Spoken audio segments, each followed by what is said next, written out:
I remember the exact moment my life stopped making sense. It was not dramatic.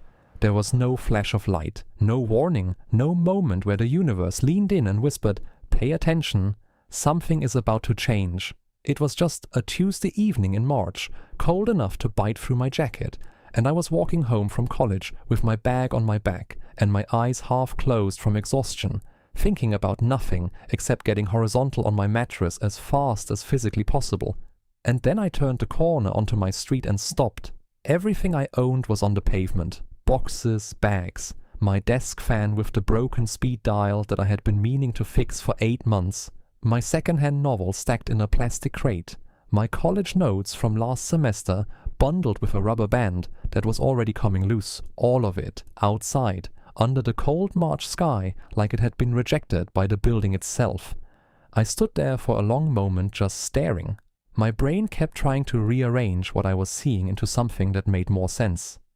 Maybe I had the wrong street, maybe I had the wrong building, maybe I was more tired than I thought, and I was actually still on the bus dreaming about having nowhere to live. I was not dreaming.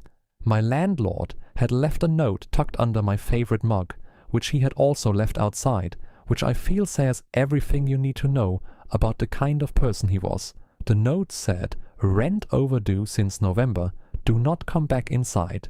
7 words. 8 months of my life dismissed in 7 words on a piece of torn notebook paper. November. It was March. I sat down on top of my biggest box because my legs stopped working and the cold from the pavement came up through the cardboard immediately, seeping into the backs of my thighs. And I just sat there in the dark with the weight of everything pressing down on my chest like something physical. No plan, no backup, no savings, no family in this city. No one to call who could fix this tonight. Just me and my stuff and a very quiet, very clear understanding that I had run out of options. I do not know how long I sat there before I heard them. Footsteps, 2 sets, slow and deliberate, the kind that are not going anywhere in particular except toward you. I looked up and saw 2 men coming down the street, eyes on my boxes, moving with the relaxed confidence of people who had done this before and found it easy. My stomach dropped. I stood up. Every instinct I had was screaming at me to grab my things and run, but there was nowhere to run to, and too much to carry, and my legs were already shaking from cold and exhaustion, and something that was quickly becoming genuine fear. The bigger of the 2 men smiled at me, and that smile had nothing warm in it at all. I planted my feet. My heart was slamming so hard I could feel it in my throat. That desk fan cost me $40. I had eaten instant noodles for 2 weeks to afford that fan, and I was not moving. And then the air changed.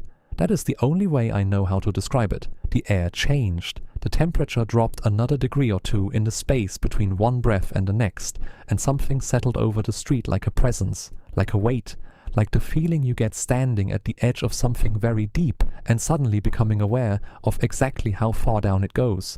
He was just there. No sound, no warning.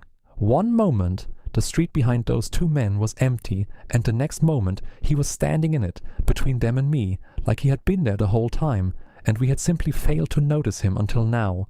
Tall, long black coat that reached the ground, moving slightly even though there was no wind. Black gloves, dark eyes that absorbed the light from the street lamp above and gave nothing back. Not a glint, not a reflection, nothing. His face was, I am going to come back to his face. I have to come back to his face because it deserves more than a passing description. And right now, I am still trying to explain what happened to the 2 men who had been walking toward my belongings 30 seconds ago. They stopped.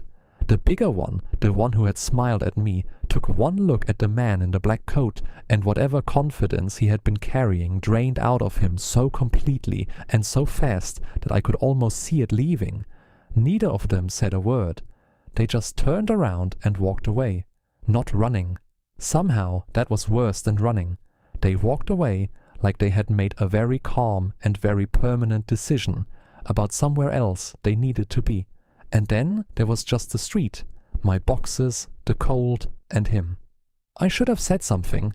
I should have said thank you, or who are you, or what just happened, or any of the 100 things that were piling up behind my teeth all at once. Instead, what I did was turn around and try to leave very quickly, because every nerve in my body had switched over to a single message, which was, go, now, immediately, do not look back. A hand caught my arm. The grip was not rough, it was not painful, but it was absolute in a way that had nothing to do with strength and everything to do with certainty. The way a locked door is certain, the way gravity is certain, and I stopped moving completely without deciding to stop. I turned around. He was looking at me with an expression that I would spend the next several weeks trying to decode and never quite manage. Not cold exactly, not warm. Something in between that had nothing to do with temperature. His eyes moved over my face once, quickly, and then settled. And I had the strange and deeply uncomfortable feeling of being seen by something that saw very clearly and missed nothing. From tonight, he said, you work for me, personal assistant. Come to the mansion after college, every evening, starting tomorrow. His voice was low. It did not need to be loud. It had weight behind it, a kind of density that made it land differently than normal voices, like it carried more gravity than sound should be able to carry. I felt it in my chest more than I heard it with my ears. I opened my mouth, nothing came out. He looked at my boxes on the pavement, then back at me. Something moved across his expression for half a second, something I could not name, something that was gone before I could look at it properly. And then he turned and walked back into the dark, and the dark seemed to close around him like water closing over a stone, and he was simply gone. I stood on that pavement for what felt like a very long time. The envelope was on top of my biggest box. I do not know when he put it there. I had not seen him touch anything, but it was there, thick and plain, and when I opened it, my hands were shaking enough that the cash inside fanned out, and several notes nearly blew away in the wind, and I grabbed them with both hands and stood there counting. Enough for my rent. All of it, every month overdue, counted out exactly, and then more. Enough for 2 more years paid in full.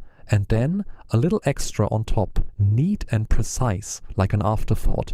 Like 2 years of my rent was an amount of money he had simply rounded up to the nearest convenient figure. I looked at the envelope. I looked at the dark, empty street. I looked at my desk fan sitting in its plastic crate. How bad can it be? I said that, out loud. Standing alone on a cold pavement at midnight, holding more cash than I had ever touched in my life, having just been recruited by a man who appeared from nowhere and disappeared the same way. Those words came out of my mouth, and I meant them. I called my mother that night, told her I loved her and that everything was fine and that she should not worry. She said I sounded strange. I said I was just tired. She said she would pray for me. I said yes, please. Actually, that would be great. Maximum prayers, all of them, as many as available. I did not sleep. The next morning I made the mistake of mentioning Black Veil Street at the college cafeteria table, and I knew immediately from the way Diana put down her coffee that I had said something wrong. Diana does not put down her coffee. I have known her for 3 years, and I have never once seen her set it down voluntarily. She put it down and looked at me like I had just told her I was planning to walk into traffic. "Nobody goes to Blackvale Mansion," she said. "I am going," I said. "Nobody goes," she said again, slower, and comes back. Marcus, who sits at the end of our table and treats every piece of information he has ever learned like a weapon he's waiting to use, leaned forward and told me that the only person who had ever been inside was the cook, an old woman who had worked there for years, and that Mr. Martin had almost gotten rid of her once because the soup was too salty. The soup was too salty. I sat with that for the rest of my morning lecture and through my afternoon lab session and on the bus ride across the city as the sun went down and the street lamps came on one by one and Blackvale Street got closer with every stop. I thought about 2 years of rent sitting in an envelope in my jacket pocket. I thought about my favorite mug that had spent a night on the pavement. I thought about the way those 2 men had looked at whatever they saw standing behind me and simply decided to leave. The gate was exactly as I had imagined, and nothing like I was prepared for. Iron, tall, intricate and dark and massive, in a way that made me feel very small standing in front of it. No bell, no intercom, no God. Just the gate and a long path beyond it, and a mansion at the end of that path, enormous and dark against the night sky, with only a handful of lit windows pushing back against all that darkness. I stepped toward it, and the gate swung open, smooth, silent, like it had been watching for me. I walked through because I had come this far, and because 2 years of rent, and because that desk fan, and because something underneath all of my fear was pulling me forward with a curiosity I did not fully understand and could not talk myself out of. The front door opened before I reached it, and inside stopped me completely. Warm amber light from wall sconces casting everything in gold, dark rich wood paneling rising to high ornate ceilings, a staircase curving upward with the kind of elegance that makes you feel like you have walked into a different century. Clean and quiet and beautiful in a way that had nothing to do with what the outside had promised. I was still standing in the doorway trying to rearrange my expectations when a small woman appeared from a side hallway. She was older, neat, wearing a kitchen apron, and she looked at me with an expression of such complete and total unsurprise that it almost scared me more than the gate opening by itself had. "You must be the new one," she said. "The new one?" The words landed somewhere in my stomach and sat there, cold and heavy. New one implied previous ones. Previous ones implied a pattern. A pattern implied that whatever I was walking into had happened before more than once, to more than one person, and had ended in a way that meant there was always an opening for a new one. I had follow-up questions. She had already disappeared back into the hallway. I stood at the bottom of that staircase alone.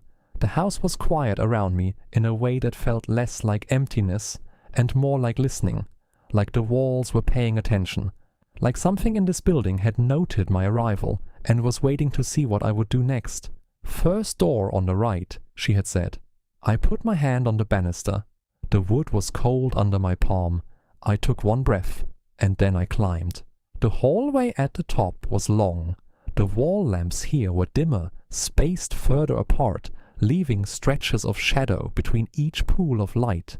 My footsteps were the only sound in the whole building, and they felt too loud, each one announcing me, each one saying, "Here I am, here I come, I am the new one, and I am walking toward whatever this is." First door on the right. I stopped in front of it. Dark wood, old and heavy, a brass handle worn smooth from years of use. On the other side of this door was the man who had appeared from nowhere on a street in the middle of the night and handed me enough money to change my life and told me to come here and then disappeared like smoke.